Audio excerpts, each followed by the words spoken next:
Okay, this is embargo day for two drivers that are using the same terminology, 10K. Yeah, it's something new, right? We've never really heard of 10K before, right? So everyone's talked about MOI for years, and we're going to explain kind of what that means and what its effect is on how a ball goes and whether it goes straighter or crooked or whatever. But 10K is like a different number for MOI. I don't know if you've ever seen, but No. you know, Cobra or Titleist would come by and they talk about, you know, MOI of 5,000 or 5,200 or 48. And those are the numbers we always knew, right? When we're looking at the putters, Odyssey had that 5K line out. That was 5,000 MOI on the Right. putters. So I've never heard this terminology before. We just talked to Cobra. We'll be seeing a new product of theirs come out. They're referencing numbers around the 5,000 mark. So Yep. it's so interesting to hear that we've got two brands coming out with 10K drivers. We've got the new... Within a week of each other, right? Well, it's the same day. Okay. Same day. We're on that day, by the way. We're live now. This is the TaylorMade Qi10 Max. So Right. this is the specific driver out of a line of a few drivers Right. that's based around that 10K. And Ping's done something similar, right? This is their new 10K. G430 Max 10K. Yeah, Max, right? So these things. So these are the be, super maxes, basically. Yeah. head to head all year. We're going to hear Right. about this. Yep.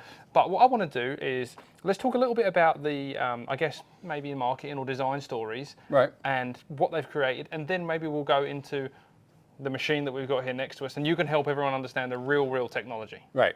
So TaylorMade are boasting a few things. Obviously, this is the 10K MOI. It's the largest driver they've got in all of their drivers in a dress size. So it's the biggest footprint on the ground. It definitely looks big. Obvious reasons, right?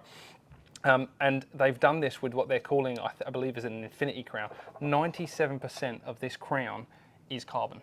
So it's literally just the edges here that are Holding it together. that thing So it's on. frame, basically. And what that's obviously allowed is weight to be reduced on the top here, and they've thrown it elsewhere in the driver head to create this stability. Other than that, everything's pretty similar in terms of we've still got the carbon face, we've still got twist face technology, we've still got the through slot, the speed slot in the sole. Right. But what they have done with the face is created a lighter or thinner perimeter weighting, and thickened up the center. So what they're saying is that we're going to get the same high ball speeds that you've seen from last year. Improved forgiveness around the off-center hits due to the way the face has been framed, but then we're talking about that big 10K story with the mass properties. Right. And then we've got Ping's driver, which is a very similar story. You can see the top here, we've got the carbon fly wrap. That's all that weight saving, and the carbon fly wrap also goes over into the toe and the heel section. So they've managed to get all this lightweight material. They basically got two parts of the whole thing, right? They got the back section here, similar to Callaway has. This whole thing is carbon, and then the front is all titanium. Right? They've also done something a little different this year. This 10K Max, they fixed this rear weight position. This is a 28-gram weight in the rear for the standard driver. Wow, that's a lot. Yeah, right? Yeah. And when you do the HL build, which is just the high launch, the lightweight, they reduced that weight to an 18-gram weight. So obviously the HL build isn't as high MOI as the standard build. Right. Yep, that makes sense. The other thing they've got on this driver this year is called spin consistency, and as far as I can tell, it's bulge and roll, and they've lowered loft in the lower part of the face. So if you hit it low, you're not getting as much gear. Yeah, spin consistency. Basically, that's what we do for our tour test, right? And actually, I was talking to Marty Jertson at Ping, and you know, we were talking about we were testing 9 points around, but we wanted to test more around the center for better players to see the consistency of spin. And that's what they're talking about here. So they've adjusted the roll and bulge and stuff to keep the spin rate relatively similar as you move up and down the face. Yes. Typically, you go up the face, you get higher launch, lower spins, great. People love hitting that. But you go top. down, and the opposite happens. It's not so good. You get that low one that just turns up in the air, which goes nowhere. So okay, that's the tech on behind it. Right. How do you get 10K? Well, that's kind of interesting, right? Like I said, we've always known about MOI for a million years, right? We always look at those as the limiting parameters for golf clubs. You know, you got maximum MOI, you got how long you can make the club, how hot you can make the face, and all these different restrictions. But MOI has never been 10K.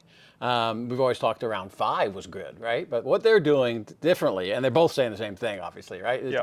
I would call it somewhat creative accounting. You know, it is legit, but it's a little creative.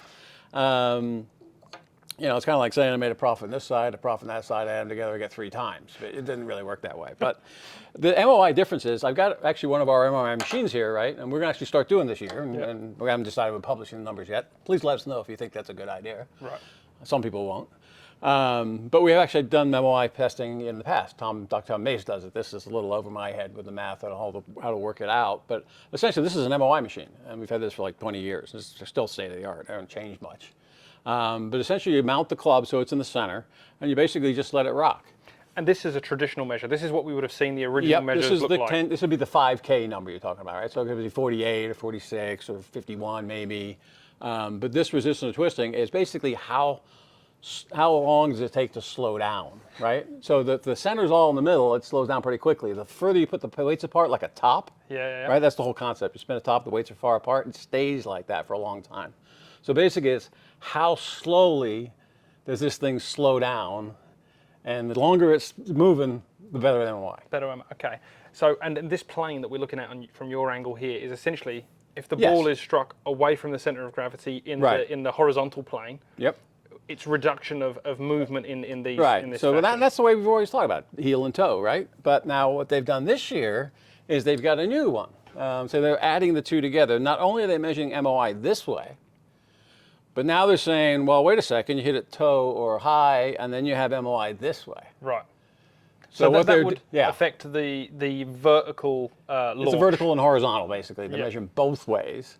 And they're adding those two together, and that's how they come up with 10K. Okay. Well, it sounds important, you know. You don't want the driver. I've seen those really, really high-speed cameras where you hit the toe and it splays open, or you hit the crown and it flares up. Yep. If you could reduce that, you're obviously going to reduce that gear effect. Yes, and the gear effect, you know, obviously adds spin, and that torquing and stuff takes energy away, so you get shorter distances. So, yeah, the more stable the driver is, you know, in extreme, you can't do this legally, but if you think about it, you'd really want, you know, two weights way the hell out here. Yep. Even fins coming off, which is not legal because it's not the USGA's got the shape issue. It's not traditional. But yeah, two wings coming off with two massive weights back here, and that really does not want to twist. Right. But you can't do that. So they're trying to do it internally as much as they can. So Tema's got a bit of advantage with this carbon face. It's lighter. Right. So they got more room to move around. Ping's done a bunch of other really good things too. So they've obviously found enough weight to move around as well. I missed one story with the Ping. This is the biggest legal limit. We're talking about USGA legal limits of size. They've maxed it out here. You can't go any wider. It can't go any more front to back. I'm sure that's pretty the same sure this story. is the same deal. Yeah. Right. And the reason they're able, like the TaylorMade here, the reason they're able to make it look bigger, and it does physically look bigger. It looks great, by the way. The shape is not ugly or weird looking. It's really traditional. It's just big. Yeah. You know, they've done that, but I think the way they've sort of done that, because the CCs are the size, right? So this whole thing that's thin back here, it's really not how big it looks from the top. It's basically you dunk it in a fluid and how many you displace it. That's the 360cc thing. Yeah, awesome. Well, I hope that gives you an insight into what 10K is about, how it might help you play better golf, and we've got plenty more content coming. Mark touched on it a little earlier. Our testing studio, I don't know what we're going to call it yet. Yeah, we haven't decided yet. We're going to just started working on that. We're going to be recording that. I'm going to throw some B-roll on right now of how the studio looks, and hopefully we've got a brand new robot. Right. April? Yeah, that's about right. And we're going to start pumping out some really different content you won't see anywhere else. You won't see the numbers that we're going to publish. You won't hear the honesty that we're going to give you. It's going to be a game changer, so stick around. Yeah, it should be fun.